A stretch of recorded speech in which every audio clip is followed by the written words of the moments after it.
Welcome to Daily Stink, where we expose stinky politics and the bullshit of the left. Ice Cube says, "Oh hell no" to the jab. Cube turned down a $9 million role in Sony's upcoming comedy Oh Hell No for refusing the jab. The movie would have had him co-starring alongside Jack Black, and I gotta be honest, I would have loved to have seen that. Jack Black movies are often hit or miss, but Cube is hilarious in comedies. The Friday movies are absolute classics, and Captain Dixon and 21 Jump Street were some of the funniest scenes. So this movie is probably going to suck now, but either way, it's getting pushed back until they find a replacement. This is nothing new in Hollywood. Even without an industry-wide jab mandate and individual productions getting to make their own rules, productions have been rife with delays, chaos, and toxic work environments that often see cast and crew turning against one another. Kinda weird how police, first responders, and medical professionals are facing stricter mandates in Hollywood, and I don't want to get too conspiratorial here, but it makes you wonder. Cube, like several other Hollywood freethinkers, faced scathing backlash for his noncompliance. Black Panther actress Letitia Wright comes to mind. She tweeted, "I still have a right to worry about how my body will react. It's not lazy, it's thinking for myself." And who can forget the day Nicki Minaj set the world ablaze with her tweet, "They want you to get the jab for the Met. If I get the jab, it won't be for the Met. It'll be once I feel I've done enough research. I'm working on that now." You know, the Met Gala where AOC wore the Chick-fil-A looking dress and no mask, even though everyone at the event had to be vaccinated while the entire press and servant staff were made to mask up. Rules for thee, but not for me. Now, I'm a white guy. I enjoy some rap and hip-hop music. I even dabble in some music production that is heavily hip-hop influenced. I'm a sucker for old school 808 beats, but as a white guy, I instinctually love rock music, and the jab almost took away a legend's ability to play the guitar. Of course, I'm talking about Eric Clapton, who said, "In February this year, before I learned about the nature of the jabs and being 76 with emphysema, I was in the avant-garde. I took the first jab and straight away had severe reactions which lasted 10 days. I recovered eventually and was told it would be 12 weeks before the second one. About 6 weeks later, I was offered and took the second jab, but with a little more knowledge of the dangers. Needless to say, the reactions were disastrous. My hands and feet were either frozen, numb, or burning, and pretty much useless for 2 weeks. I feared I would never play again. I suffer from peripheral neuropathy and should have never gone near the jab." But the propaganda said the jab was safe for everyone. People called them crazy and anti-vax. Well, lo and behold, thanks to Project Veritas, we have the inside scoop on what the actual scientists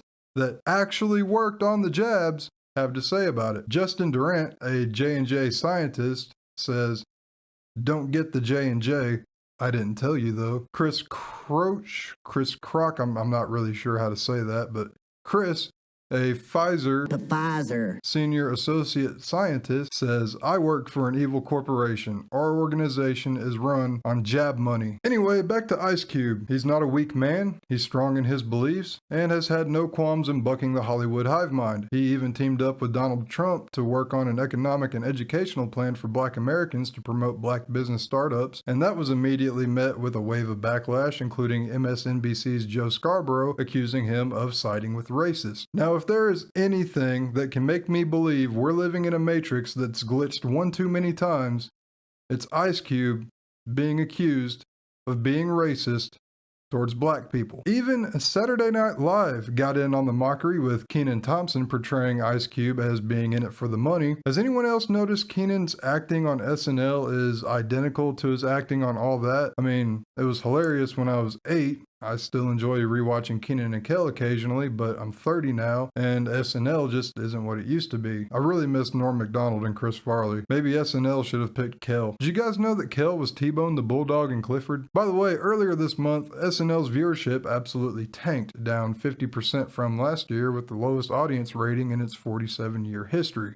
You get woke, you go broke. That's all for now. Thank you so much for watching. This channel will likely be shadow banned or removed from YouTube altogether eventually, and if that does happen, you can find my videos at dailystank.com. I have articles, videos, and some pretty neat t-shirts for sale. Thanks again for watching, and I'll catch you next time.